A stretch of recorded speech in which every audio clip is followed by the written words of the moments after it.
কালকে খুব আনন্দের ব্যাপার যে আমাদের বরাক উপত্যকায় আমাদের সবার শ্রদ্ধার সবার প্রিয় মুখ্যমন্ত্রী ডক্টর হিমন্ত বিশ্ব শর্মা মহাশয় আগামীকাল সকাল 8:30 ঘটিকায় শিলচর বিমানবন্দর এসে পৌঁছবেন।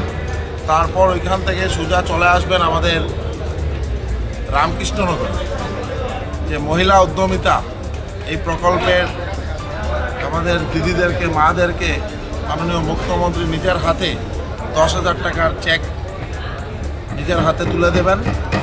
তাই সবাই উদ্গ্রীব হয়ে আছে।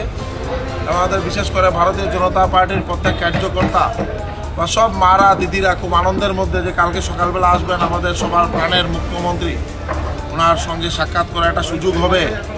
এবং সঙ্গে এই যে সিড মানি, যে প্রত্যেকজন মাতৃশক্তি যাতে আত্মনির্ভর হয়, নিজেকে প্রতিষ্ঠিত করতে পারে, আমাদের সবল মহিলা সবল সমাজ এই যে উদ্যোগ, যে প্রত্যেকজন মাতৃশক্তি যাতে নিজে এই 10,000 টাকা দিয়ে ছোট উদ্যোগ নিজে গড়ে উঠাতে পারেন এবং তারপর এটাকে ধীরে ধীরে ডবল করতে পারলে তারপর আবার নেক্সট ফেজে 50,000, ঠিক এইভাবে প্রত্যেকজন মাতৃশক্তি যাতে লাখপতি দিদি হতে পারেন, তার কারণে মাননীয় মুখ্যমন্ত্রী উদ্যোগ হাতে নিয়েছেন।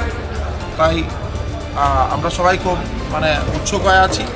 আর বিশেষ করে আমাকে মাননীয় মুখ্যমন্ত্রী ওনার মন্ত্রিসভায় স্থান দিয়েছেন এবং আমাদেরকে যে কাজ করার সুযোগ করে দিয়েছেন, তাই আমি নিজে অনেক কৃতজ্ঞতা এবং ধন্যবাদ জানাই। বিশেষ করে বরাকবাসী সবাইকে আমি ধন্যবাদ যে ওনাদের যে আশীর্বাদ, ওনাদের যে প্রেম, ওনাদের যে ভালোবাসা, বিশেষ করে আমাদের বরাকের প্রত্যেকজন মানুষ মাননীয় মুখ্যমন্ত্রী ডক্টর হিমন্ত বিশ্ব শর্মা মহাশয়কে অনেক ভালোবাসেন এবং সবাই এই কথাই জানেন যে উনি যা বলেন ওইটা কাজে পরিণত।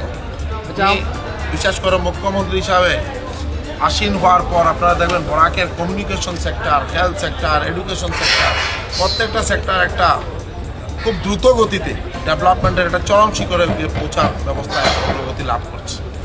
তো আমরা যেমন আজকে এইখানে আমি যেখানে দাঁড়িয়ে আছি, এইখানে এই পাশেই মেডিকেল কলেজ, শ্রীভূমি জেলার মেডিকেল কলেজের কাজ চলছে।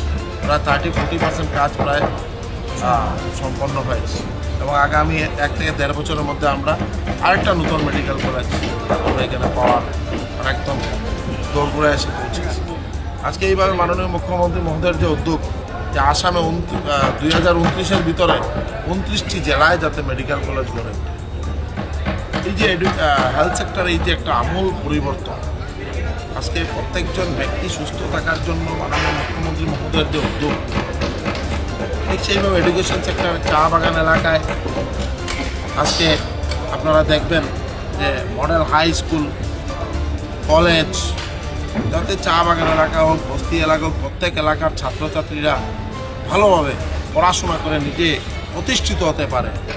এই যে শিক্ষার আলো প্রত্যেক এলাকায় সমানভাবে গিয়ে যাতে পৌঁছায়, কারণ আমরা ঈশ্বরের শ্রেষ্ঠ জীব মানুষ। আর আমাদের এই সমাজে নিজেকে প্রতিষ্ঠিত করতে হলে আমাদের সবার আগের যে মেইন ব্যাকবোন যেটা হলো সুশিক্ষায় শিক্ষিত হওয়া। তার কারণে আমাদের মাননীয় মুখ্যমন্ত্রী বা বিজেপি সরকার যেভাবে কাজ করে যাচ্ছে এডুকেশন সেক্টরের ক্ষেত্রে, এটা অতুলনীয় এবং অত্যন্ত প্রশংসনীয়। আমাদের মন্ত্রী রনজ পেগু মহাশয় দিন রাত অক্লান্ত পরিশ্রম করছে যে এডুকেশন সেক্টরে যাতে একটা আমূল পরিবর্তন হয়, একটা চেঞ্জ আসে।